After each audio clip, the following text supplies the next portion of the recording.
કાજલ bulletin ન્યૂઝમાં આપનું હાર્દિક સ્વાગત છે અને હું છું આપની સાથે સાદિક કાજલવાલા। વડોદરા શહેરના એમજી રોડ સ્થિત ઘડિયાળી પોલ ખાતે આવેલ અંબે માતાના મંદિર નજીક ગત મોડી રાત્રે એક જર્જરિત ઇમારત અચાનક ધરાશયી થતાં વિસ્તારમાં અફરાતફરીનો માહોલ સર્જાયો હતો। જોકે બનાવ મોડી રાત્રે બનતા કોઈ જાનહાનિ થઈ હોવાના અહેવાલ પ્રાપ્ત થયા નથી, જે રાહતની બાબત છે। ઘટનાની જાણ થતાં જ આજે સવારે વોર્ડ નંબર 14ના કોર્પોરેટરો સ્થળ ઉપર પહોંચી પરિસ્થિતિની સમીક્ષા કરી હતી। તેમણે સંબંધિત અધિકારીઓ સાથે ચર્ચાઓ કરી જરૂરી કાર્યવાહી હાથ ધરવા તેમજ વિસ્તારની અન્ય જર્જરિત ઇમારતોનું પણ તાત્કાલિક સર્વે કરી લોકોની સુરક્ષા સુનિશ્ચિત કરવા સૂચનાઓ પણ આપવાની માંગ કરી હતી। વડોદરાથી સાદિક કાજલવાલાનો ખાસ રિપોર્ટ।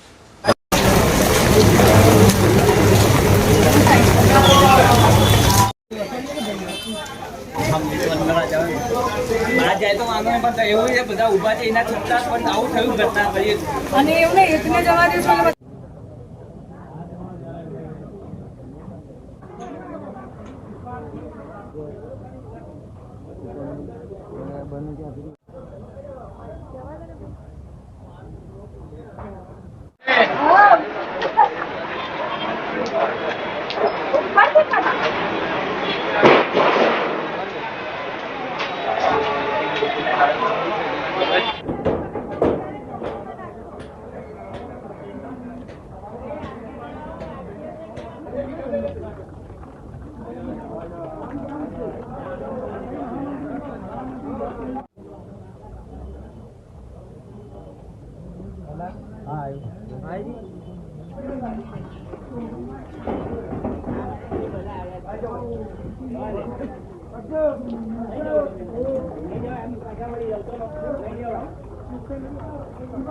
साढ़े 11 आसपास आ घटना बनी हशे।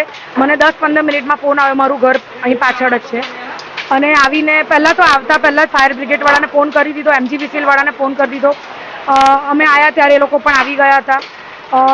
અમે રાત્રે આ સફાઈ નથી કરાવડાવી, હજી મકાન ઉપરથી પડે એવું છે એટલે અમે અહીંયા હમણાં રસ્તો બંધ કરવા પતરા મરાવડાયા છે। કાલે માતાજીની દયાથી કોઈ જાનહાનિ નથી થઈ, આગળ પણ જાનહાનિ ના થાય એટલા માટે અમે પતરા મરાવીએ છીએ અને કમિશનરશ્રીને એક જ રજૂઆત કરીશું કે આ મકાન સિવાય પણ જેટલા મકાન હોય આ વોર્ડમાં એમને નોટિસ આપીને ઉતારવડાવે, કારણ આ આવી રીતની જો ઘટના બનશે તો જાનહાનિ થવાના ખૂબ જ મોટા ચાન્સીસ છે।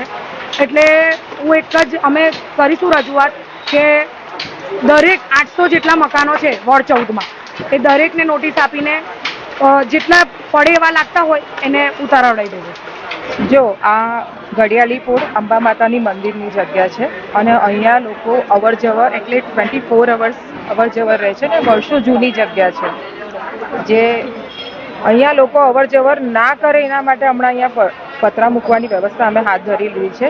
4 કાઉન્સિલર અહીંયા જ છે। કોણ વહેલું આવ્યું કોણ પછાયું ચર્ચા એ નથી।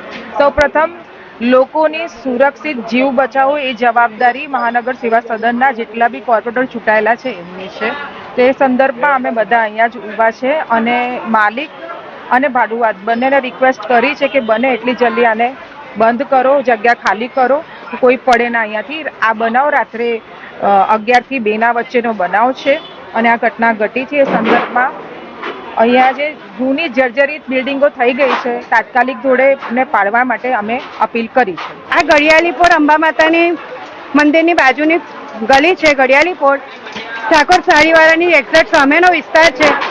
અહીં આગળ રાતે 11:30 વાગે એક ખતર ભયાનક અવાજ આવવાથી બાજુમાં અંકિતાબેન, મારા સાથી કાઉન્સિલર અંકિતાબેન રહે છે, એમને જાણ થઈ, એમને તરત મને જાણ કરી। અમે બે બહેનો રાતે આવ્યા, ફાયર બ્રિગેડને ફોન કર્યો, અમારા મૌલેશભાઈને ફોન કર્યો, MGVC વાળાને ફોન કર્યો, સાથે સાથે અમે પોલીસ કમિશનરને પણ ફોન કર્યો કે જેથી કરીને પીઆઈને ફોન કર્યો કે જેથી કરીને અહીં રાતે 2 માણસ મૂકો કે કોઈ રાતે અડધી રાતે જાય આવે ને વરસાદનો માહોલ છે, કોઈ બીજું કશું ના પડે। રાતે તો જો કે કોઈ જાનહાનિ થઈ નથી, પણ રાતે અડધી રાતે વરસાદના માહોલથી કોઈ જતું આવતું એને ખબર ના હોય એટલે અમે 2 પોલીસવાળા પણ રાતે મુકાયેલા।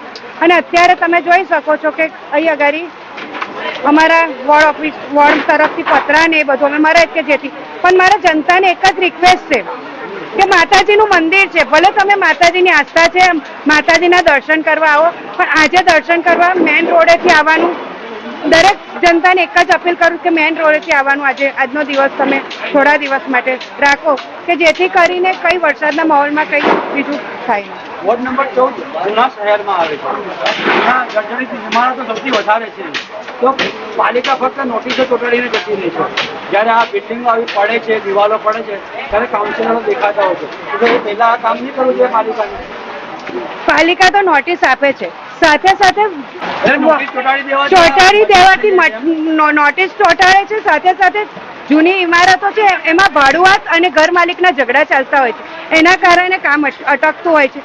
પણ અમે તો હવે એક જ કમિશનરશ્રીને રિક્વેસ્ટ કરીશું કે એ ઝઘડાને દૂર કરવા પહેલું તમે સીલ મારો, એટલે સીલ મારશો એટલે આપું તો એનો ઉકેલ આવી જશે. इस वीडियो को लाइक करें, हमारे चैनल को सब्सक्राइब कर बेल आइकन जरूर प्रेस करें